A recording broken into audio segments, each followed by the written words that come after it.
उत्तर प्रदेश के धर्मनगरी चित्रकूट जनपद में रामायण के रचयिता महर्षि वाल्मीकि का आश्रम इस समय विवादों के घेरे में है, जिसके चलते लगभग 3 महीने से महर्षि वाल्मीकि की प्रतिमा मंदिर के ताले के अंदर कैद है, जिससे श्रद्धालु आश्रम में दर्शन पूजन से वंचित हो रहे हैं। स्थानीय लोगों में आक्रोश का माहौल देखने को मिल रहा है। आपको बता दें कि बीते दिनों महर्षि वाल्मीकि आश्रम के बहन भरतदास पर स्थानीय लोगों के साथ आए दिन मारपीट के आरोप लगे हैं और इस पर रायपुरा थाने में महंत भरतदास के खिलाफ कई मुकदमे भी दर्ज हैं। लेकिन महर्षि वाल्मीकि आश्रम का विवाद और तब बढ़ गया जब आश्रम के महंत भरतदास द्वारा महिलाओं के खिलाफ सोशल मीडिया में अभद्र टिप्पणी और भाजपा पूर्व सांसद भैरव प्रसाद मिश्र की मां के खिलाफ अभद्र टिप्पणी कर दी गई। क्षेत्र में आक्रोश का माहौल बढ़ गया है। महंत भरतदास आश्रम से गायब हो गई हैं। इसके बाद आश्रम में ट्रस्ट के कार्यकारिणी को भी भंग कर दिया गया। लेकिन इस बीच महंत भरतदास सोशल मीडिया में वीडियो वायरल स्थानीय लोगों और जनप्रतिनिधियों पर आश्रम की जमीन पर कब्जा करने जैसे कई गंभीर आरोप लगे रहे हैं। भरतदास के द्वारा जो समाज में रची गई सोची समझी एक साजिश के तहत जो उसने एक भ्रम फैलाया कि महर्षि वाल्मीकि आश्रम में आग लगाई गई है, मूर्तियां तोड़ी फोड़ी गई है, जो कि उसके ही गुर्गों के द्वारा ये काम किया गया है।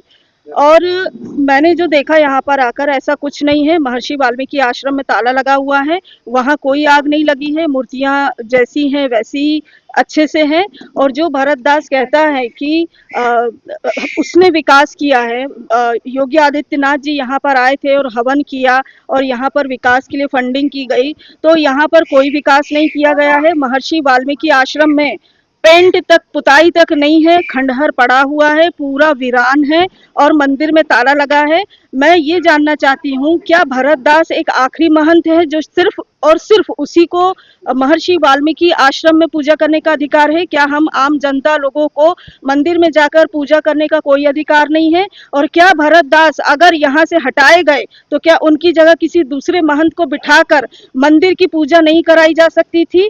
किसका हाथ है उसके ऊपर? कौन संरक्षण दे रहा है? और ये हमारे सनातन धर्म में कहाँ तक सहनीय है कि मंदिर और मठों को बंद करके रखा जा रहा है, खंडहर बनाया जा रहा है, पूजा पाठ नहीं हो रही है, खुलेआम गुंडागर्दी की जा रही है, खुलेआम महिलाओं के साथ अभद्रता कर रहा है, गंदी गंदी बातें कर रहा है, सेक्स रैकेट के आरोप लगा रहा है, एसपी पे आरोप लगा रहा है। मैं ये जानना चाहती हूँ कि जब वो यहाँ पर महंतई के पद पे बैठे थे तब भी उसे ये सब बातें पता थी, तब उसने क्यों एक्शन नहीं लिया? वो तो डायरेक्ट मुख्यमंत्री योगी आदित्यनाथ जी से मिलता था, तब उसने संज्ञान में बातें क्यों नहीं डाली? तब एक्शन क्यों नहीं लिया गया? अब महंती के पद से हट गया है, अब एक अपराधी के तौर पे छुपा छुपा फिर रहा है और सेशन कोर्ट से उसकी बेल भी रिजेक्ट हो गई है, तो भी उसको पुलिस अरेस्ट नहीं कर रही है।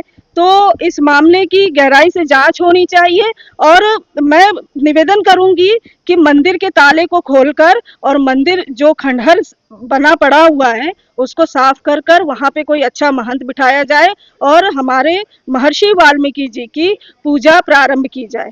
इतना घिनौना अपराध है। हम भी हिंदू हैं, हम भी सनातनी हैं और जो आरोप लगा रहा है वो भी हिंदू सनातनी है। अपने स्वार्थ के लिए, अपनी राजनीति चमकाने के लिए, सिर्फ अपने लोभ लालच के लिए इतना गंदा, इतना झूठा, इतना वाहियात आरोप लगा रहा है।